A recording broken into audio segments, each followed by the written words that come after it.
Hello, today I would like to talk to you about one of the most overlooked connections in modern medicine, the link between cancer and obesity. But first, let me share a quick story with you. A few months ago, I saw a patient in her late 50s. She was relatively healthy, didn't smoke, only drank alcohol on occasion. But she struggled with her weight for most of her adult life. When she came to me, she was shocked to have been diagnosed with endometrial cancer. She told me, I don't really understand how this happened. I don't have any family history. But what she didn't realize is that obesity is a major risk factor for multiple types of cancer.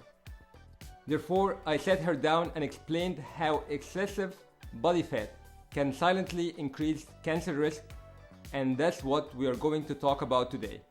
How carrying extra weight can increase your cancer risk, and more importantly, what you can do right now to protect yourself from this risk. So when she came into my office, she wanted to understand how this happened. She thought cancer was mostly about genetics or bad luck, but I explained to her that obesity is responsible for up to 20% of the cancer death in women and up to 14% in men. That's nearly 1 in 5 cases. She was stunned. She told me I had no idea.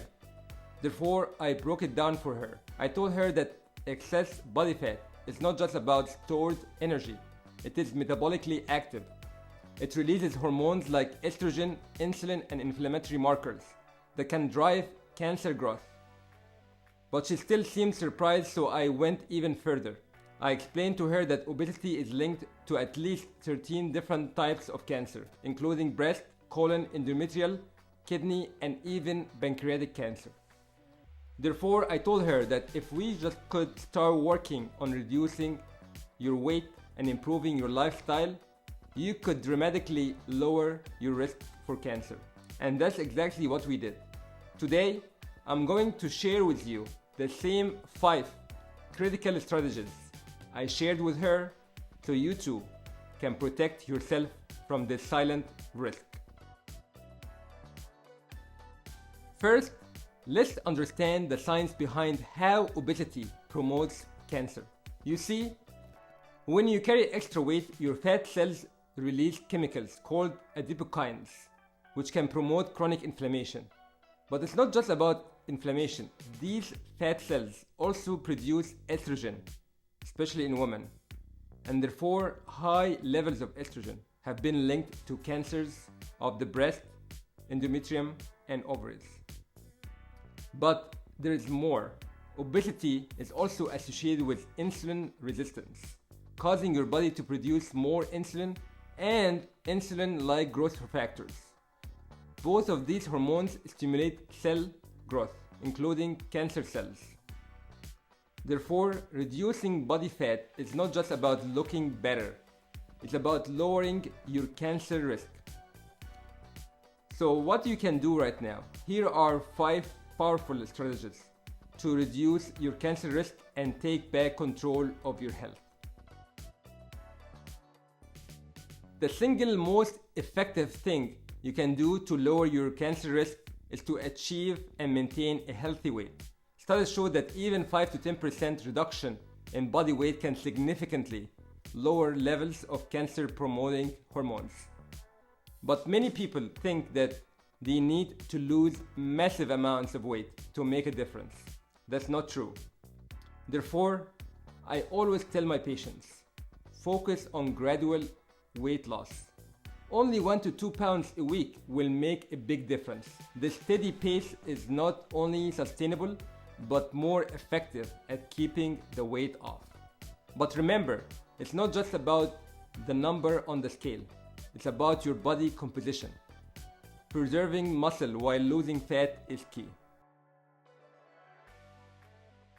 What you eat plays a massive role in both obesity and cancer risk. I always recommend a plant-based anti-inflammatory diet, rich in fruits, vegetables, whole grains, and lean protein.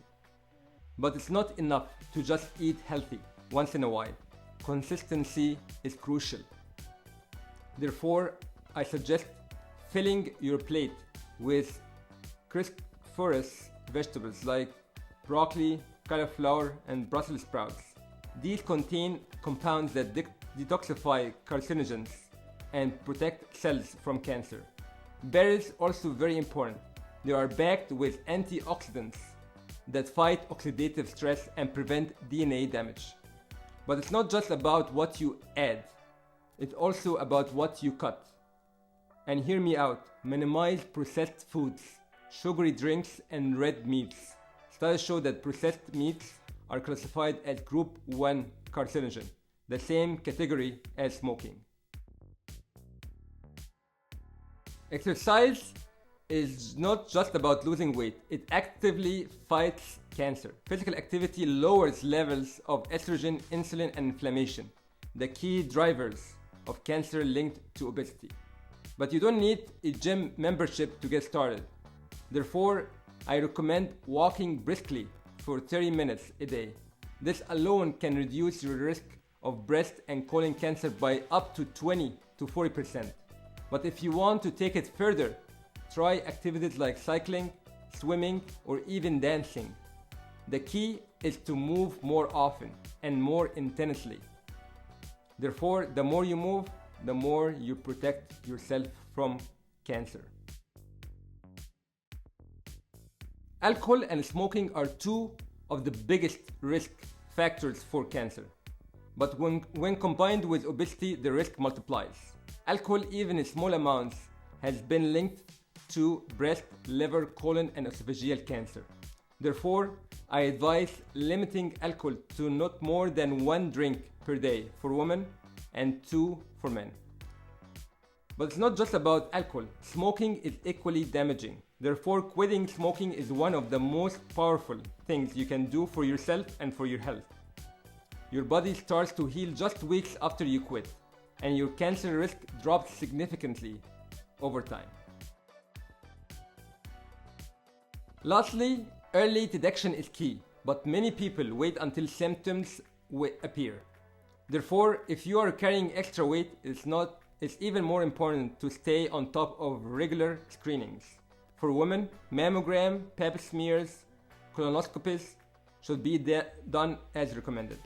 For men, prostate and colon cancer screenings are critical, especially if you're overweight or obese.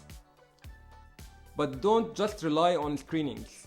Monitor your blood pressure, cholesterol, and blood sugar levels. These can be early warning signs of problems that also contribute to cancer risk. So back to my patient. We implemented these 5 strategies step by step. But it wasn't easy. She had to change long-standing habits and make real adjustments to her daily life. Therefore, we took it slowly. She focused on her diet, started walking every evening, cut back on alcohol, and prioritizing her screenings. 3 months later, she returned not just with weight loss, but with a completely different outlook. She felt stronger, more energized, and more optimistic about her health. So what's the takeaway from this lecture? Obesity is not just about how you look, it's about how you live. But the good news is you have the power to change it. Therefore, start today. Maintain a healthy weight, eat a plant-based diet, stay active, limit alcohol, avoid smoking, and get regular screenings. If you want more powerful health strategies, hit that subscribe button right here on Dr. Noni's Power Lab.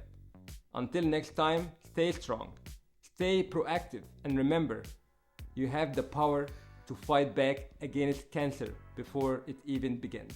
Thank you and have a great day. Bye-bye.